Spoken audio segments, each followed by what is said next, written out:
Hello, guys. Welcome to Investing with JYK. I've been away for a long time, busy coding.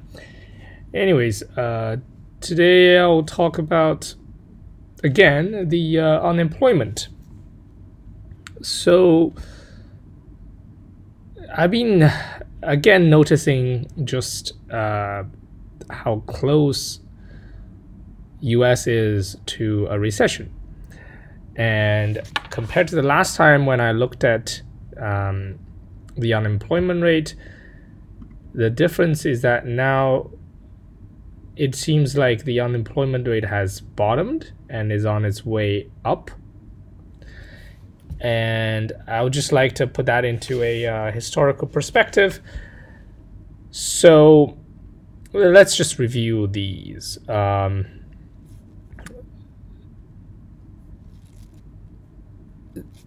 If we look at the previous two recessions, the bottom of unemployment seems to occur at about a year before the recession, or slightly before that, right? So this one is April 2000, and then the recession hits in February 2001, and this one bottoms at about October 2006, and the recession is December 2007. And similarly, if you look at the 1990s one, it's March 1989, and then the thing was at like July 1990. So but if you look at this one, the 1982 one or 1981 one, that one is slightly different because if you remember, that's when Volcker comes in and said, we're going to break the back of inflation, and then jacked up the short-term rate all the way up to something like 15%, I think. I haven't lived through that, so I wouldn't be able to recall very vividly from memory because I have none. And then if you go back, this recession again is the bottom of unemployment was May 1979, and then the recession happened in 1980. So that's like six months after. This one's an oil shock, so that's again an anomaly because the oil embargo happened, and it just happened, and obviously that's going to have a huge effect on unemployment rate, and that's like an external shock. So if you go back to 1960s again, the bottom seems to have appeared in like beginning of 1969, and then the recession hit the end of 1969.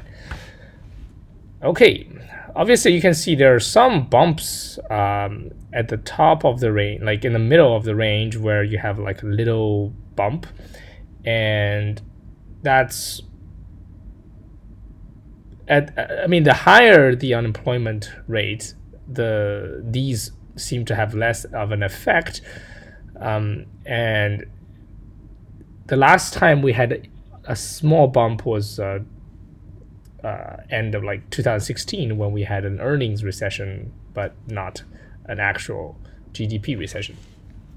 Now, we could also develop something like this when you have a bump and another bump and further down and going down to like 2.5%. So that's possible. So what that tells us is, well, and then also that doesn't mean it's the absolute low, right? So it's just unlikely that we will reach this level. I mean, it looks like from this graph, as I observed last time, 4% seems to be something that is already towards the low end. Now,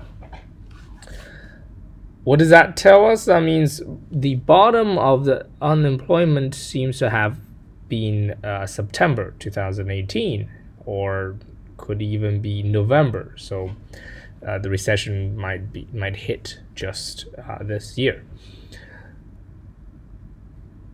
Okay, so in case you haven't heard me ramble about why low unemployment rate is bad, I'm just going to repeat, hopefully really rather quickly, that GDP growth is really just driven by productivity growth and working hour growth. Productivity growth does not happen suddenly, and it's not very cyclical, and it's usually just driven by technology and more specialization. And then working hour growth is driven by population growth and number of hour worked per person, right? So, and then population growth is something that doesn't change from year to year that much. And even if it does, the effect is delayed by like 15 to 20 years, because when you're born, you don't work until you are sufficiently useful. And the other part of the equation, again, if you keep breaking that down, is unemployment, right? So the more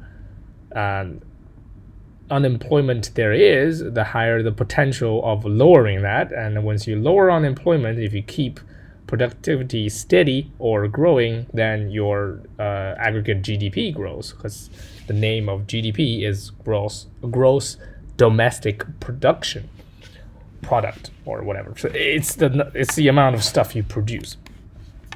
So summing all that up, the lower your unemployment rate, the higher the chance that the unemployment the GDP can't grow as fast as it could be. And once GDP slows, then you end up with all this typical reflexivity thing, as who's that guy? George Soros talks about reflexivity. People start being like, oh, the economy won't grow as much, and then they cut back on investment, they cut back on consumption, and once you cut back on those two, you actually bring down aggregate demand, and it becomes a self-fulfilling cycle. Obviously, a bunch of more things will go into that, because you have loosening lending credits at the bottom, so you get bad loans, and then you have essentially interest rate changes as you enter at the bottom. Like as you go to really low unemployment rate, you start hitting capacity constraints, and then you get inflation, and then once you get inflation, Fed raises rates. Once you get Fed raises rates, then the borrowing cost goes up, and people tend to spend less. And again, that's another factor that goes into the whole macro theme. Yeah, so that's all I have for today. I'm thinking of, well, I've taken some footage of China, basically, and then I haven't edited them because I've never been a person of video editing, in case you haven't noticed. Now, this time I may have to edit it so that I can present like a more coherent story, and it will show how a Chinese person in a first-tier city would live. And yeah, that's it for today. See you next time.